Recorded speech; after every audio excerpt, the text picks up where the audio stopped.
आइए बहुपदों का गुणा करना सीखते हैं। तो सबसे पहले ये बता दूं कि बहुपद होता क्या है। बहुपद एक ऐसा बीजीय व्यंजक होता है जिसमें चर राशियों का घातांक क्या होता है, पूर्णांक संख्या के रूप में रहता है, वो भी धनात्मक पूर्णांक संख्या के रूप में रहेगा। जैसे एग्जाम्पल के तौर पर ये x घात 2 x प्लस 2, ये क्या है, एक बहुपद है। इसी प्रकार से हम लोग ऐसा भी लिख सकते हैं y प्लस ये y घात 3 धन 2, ये भी क्या है, एक बहुपद है। इसमें मेन चीज़ क्या है कि इसमें जो चर मतलब जो एक्स वाई जेड रहता है उसका घातांक धनात्मक पूर्णांक संख्या होना चाहिए। धनात्मक पूर्णांक संख्या का मतलब होता है 1 2 3, 0 भी शामिल हो सकता है, ये होना चाहिए। वो क्या होगा, हमारा बहुपद होगा। ठीक है, चलिए आगे देखते हैं कि इनका गुणा किस प्रकार से किया जाता है। इनको स्टेप बाय स्टेप समझते हैं। बहुपदों के गुणा में सबसे पहले देखो 3 नियम होते हैं। हम लोग तीनों नियम को डिटेल से समझेंगे। पहला नियम ये होता है कि बहुपदों में हम लोग सबसे पहले किसको गुणा करते हैं, सबसे पहले हम लोग चिन्हों का गुणा करते हैं। किसको गुणा करते हैं, चिन्हों का। और चिन्हों गुणा किस प्रकार से होता है, देखो यदि समान चिन्ह रहते हैं तो उसका मान क्या आता है, उसका आंसर क्या आएगा, धनात्मक में ही आएगा। समान चिन्ह कहने का मतलब है धन धन या ऋण ऋण, दोनों का यदि हम लोग गुणा करते हैं, ठीक है, धन धन का और ऋण ऋण का, तो दोनों का ही आंसर क्या आता है, धनात्मक आता है। ठीक है, उसी प्रकार यदि हम लोग देखते हैं एक धन लेते हैं एक ऋण लेते हैं, ठीक है, तो उसका आंसर हमेशा क्या आएगा, ऋणात्मक में आएगा। अर्थात असमान चिन्हों का गुणा क्या आएगा, ऋणात्मक में आएगा। असमान चिन्ह कहने का मतलब है धन और ऋण, इन दोनों का गुणा करेंगे तो उसका आंसर ऋण में आएगा। ओके,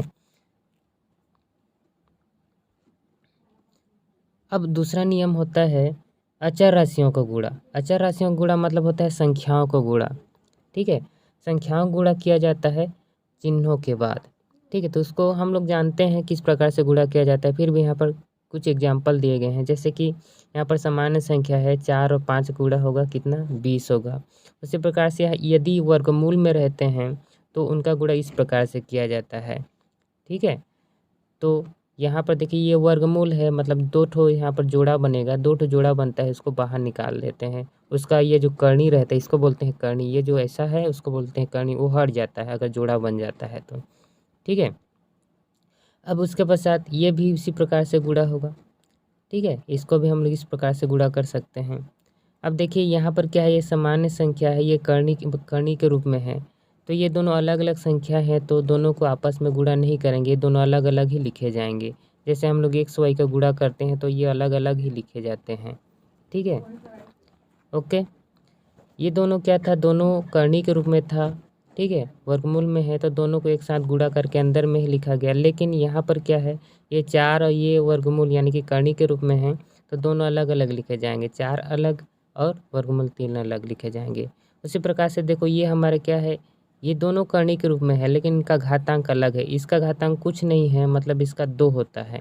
ठीक है, इसका घातांक क्या है, 3 है।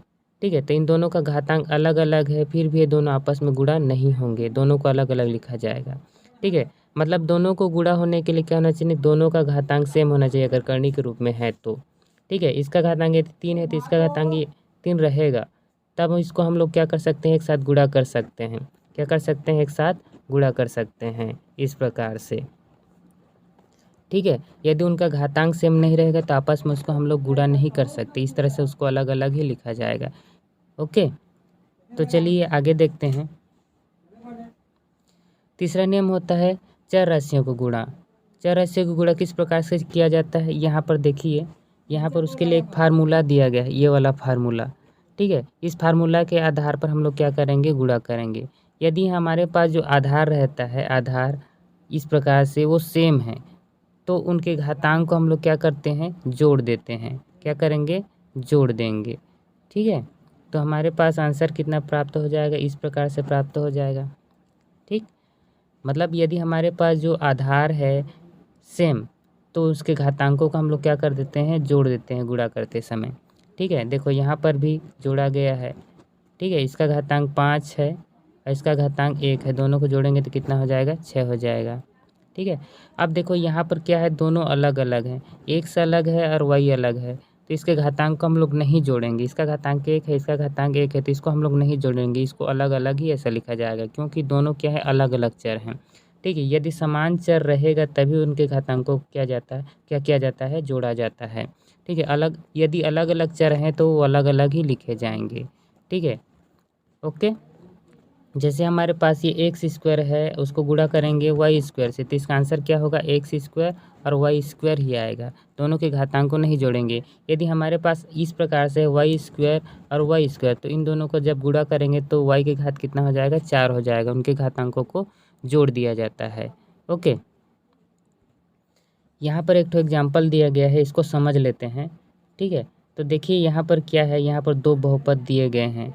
तो हम लोग सबसे पहले क्या करते हैं, जो ये पहला वाला बहुपद है इसमें 2 पद हैं। कितने पद हैं, 2 पद हैं। तो इसका जो पहला वाला पद है, ठीक है, इसको हम लोग क्या करेंगे, इसके साथ मतलब इसके साथ हम लोग लिखेंगे। ठीक है। क्या करेंगे, इसके साथ लिखेंगे। ठीक है। देखो यहाँ पर ये पहला वाला पद है, इसके साथ इसको पहले लिखेंगे। उसके बाद क्या करेंगे, दूसरे वाले पद के साथ भी इसको लिखेंगे। जैसे यहाँ पर देखिए, पहला वाला पद ये वाला, ठीक है, ये पहला वाला पद है, और ये इसको देखो, इसको लिख दिए, इसके साथ गुणा किए। ठीक। अब क्या करेंगे, अब इसको इसके साथ भी गुणा करेंगे। ठीक है। तो देखिए यहाँ पर 4y है। ठीक है। और यहाँ पर इसको फिर से लिखा गया है, देखिए यहाँ पर। ठीक। मतलब इसको दोनों के साथ बांट देना है हम लोगों को। ठीक है। इसके साथ भी और इसके साथ भी। ठीक है। बांट दिए। अब देखिए, अब हम लोग क्या करेंगे, इनको गुणा करेंगे। ठीक है। इन दोनों को गुणा करेंगे। तो सबसे पहले इसको गुणा करेंगे। तो जो हम लोग नियम पढ़े थे उसी के हिसाब से गुणा करेंगे। पहले चिन्हों को गुणा करते थे। तो यहाँ पर देखिए, इसके सामने में कुछ नहीं मतलब प्लस है, इसके सामने में कुछ नहीं मतलब क्या है, प्लस है। ठीक है। इसका गुणा पहले इसके साथ करेंगे ना, तो दोनों के सामने में क्या है, प्लस है, तो यहाँ पर प्लस आता है। तो पहले में प्लस को नहीं लिखा जाएगा। ठीक है। तो इसके सामने में कुछ नहीं लिखा गया है। ठीक है। अब देखिए यहाँ पर उसके बाद क्या करते हैं, संख्या गुणा करते हैं। तो यहाँ पर संख्या कितना है, 4 और 2 है, तो दोनों गुणा करेंगे तो कितना आएगा, 8 आएगा। ठीक है। उसके पश्चात देखिए हम लोग क्या गुणा करते हैं, चर राशियों का। तो यहाँ पर देखिए दोनों चर सेम है, तो उनके घातांक को क्या किया जाएगा, जोड़ दिया जाएगा। ठीक है। तो यहाँ पर इसका घातांक 2 है, इसका 1 है, मतलब यहाँ पर कितना आ जाएगा, 3 आ जाएगा। इस प्रकार से इसका गुणा इसके साथ हो गया। ठीक है। अब क्या करेंगे, इसी का गुणा इसके साथ करेंगे, 9 के साथ। तो ये 9 के सामने में कौन सा चिन्ह है, ऋण है, इसके सामने कौन सा चिन्ह है, धन है। तो ऋण धन का क्या हो जाता है, यहाँ पर ऋण होता है। ठीक है। उसके पश्चात देखिए हम लोग संख्या गुणा करते हैं। तो यहाँ पर 2 है, यहाँ पर 9 है, दोनों गुणा करेंगे तो कितना होगा, 18 हो जाएगा। यहाँ पर लिख देंगे। अब यहाँ पर क्या है, यहाँ पर एक्स स्क्वायर है, यहाँ पर कोई चर नहीं है, तो हम लोग क्या करेंगे, एक्स स्क्वायर को जैसा को वैसे यहाँ पर लिख देंगे। अब इसका गुणा मतलब कि समाप्त हो गया, इसका गुणा कर चुके। अब क्या करेंगे, यहाँ पर जो दिया है इसका गुणा करते हैं। तो इसका गुणा उसी प्रकार से पहले इसके साथ करेंगे। ठीक है। ओके। तो करते हैं। तो पहले चिन्हों को गुणा, यहाँ पर प्लस, यहाँ पर प्लस, तो यहाँ पर प्लस लिखा जाएगा। ठीक है। यहाँ पर अब संख्या गुणा करेंगे तो ये हो जाएगा 4 चौक 16। उसके बाद इसमें देखो y है, इसमें x है, तो दोनों चर अलग अलग, इसलिए अलग अलग यहाँ पर लिखा जाएगा xy।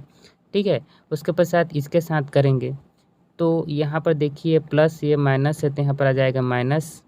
ठीक है। उसके बाद संख्याओं को गुणा करेंगे तो यहाँ पर 4, यहाँ पर 9, तो 9 चौक कितना होता है, 36 होता है। ठीक है। उसके बाद यहाँ पर चर है, यहाँ पर नहीं है, तो यहाँ पर इस चर को जैसा को वैसा यहाँ पर लिखा जाएगा। ठीक है। इस प्रकार से हम लोग क्या कर सकते हैं, बहुपदों का गुणा कर सकते हैं।